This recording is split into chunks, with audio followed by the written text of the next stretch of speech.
বিহালী বেদেতিৰ আৰ.কে. সৰণী কনিষ্ঠ মহাবিদ্যালয়ত সম্বৰ্ধনা। আজি বিহালী বেদেতি আৰ.কে. সৰণী কনিষ্ঠ মহাবিদ্যালয়ত সম্বৰ্ধনা অনুষ্ঠান। বিদ্যালয়খনৰ বিষয় শিক্ষক অৰূপ তামুলীয়ে আগধৰা সভাত সভাপতিত্ব কৰে বিদ্যালয়খনৰ পৰিচালনা সমিতিৰ সভাপতি দীপক শৰ্মাই। ইয়াৰ পিছতে বিদ্যালয়খনৰ প্ৰতিষ্ঠাকালৰে এগৰাকী ছাত্ৰীয়ে অসম চৰকাৰৰ ৪ৰ্থ শ্ৰেণীৰ নিযুক্তি লাভ কৰাত পপি চৰকাৰক সম্বৰ্ধনা জনোৱা হয়।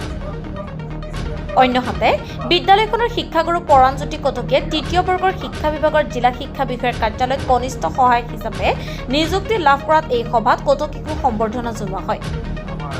সভাখনৰ সৌষ্ঠৱ বৃদ্ধি কৰে। এই সভাত বিহালী প্ৰেছ ক্লাবৰ সভাপতি তথা সভাৰ সভাপতি দীপক শৰ্মাই ছাত্ৰ ছাত্ৰীসকলক উদ্দেশ্যি বক্তব্য আগবঢ়ায়। ইয়াৰ পিছতে আৰ.কে. সৰণী কনিষ্ঠ মহাবিদ্যালয়ৰ সঞ্চালক পলাশজ্যোতি ঘোষ, শিক্ষক প্ৰাণজ্যোতি কটকী, সাংবাদিক খগেন মজক আদিয়ে ছাত্ৰ ছাত্ৰীক উদ্দেশ্যি বক্তব্য প্ৰদান কৰে। আজিৰ এই সম্বৰ্ধনা অনুষ্ঠান বিদ্যালয়খনৰ শিক্ষাগুৰু আৰু ছাত্ৰ ছাত্ৰীসকলে শিক্ষাগুৰুসকলেও বহুত সহায় কৰিছে। বিশেষকৈ অধ্যক্ষ ছাৰে মোক বহুত উৎসাহিত কৰিছিলে যে তই পাৰিবি বুলি হেৰি কৰিছিলে।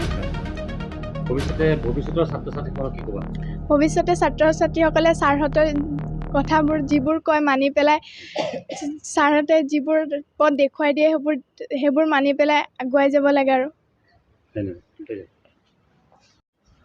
হয়, আজি এখন বিদ্যালয় আপুনি শিক্ষকতা কৰি মাজতে আজি যি অসম চৰকাৰ যি সদ্য ঘোষিত নিযুক্তি লাভ কৰি সক্ষম হ'ল, অনুভৱ কেনেকুৱা? আজি কি ক'ব?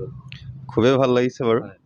হয়, আৰু এইবাৰ যি ঐতিহাসিক সিদ্ধান্ত চৰকাৰে গ্ৰহণ কৰিছে, যি নিকাকৈ ধৰক সকলোকে নিযুক্তি প্ৰদান কৰিছে, তাৰ বাবেও আমি চৰকাৰক ধন্যবাদ দিব লাগিব। আৰু বিশেষকৈ এই সফলতা অকল মোৰেই নহয়, এয়া মা দেউতাৰ আশীৰ্বাদ আৰু সকলোৰে মৰম আৰু আশীৰ্বাদৰ কাৰণেই সক্ষম হ'ব পাৰিছোঁ মই। তাকে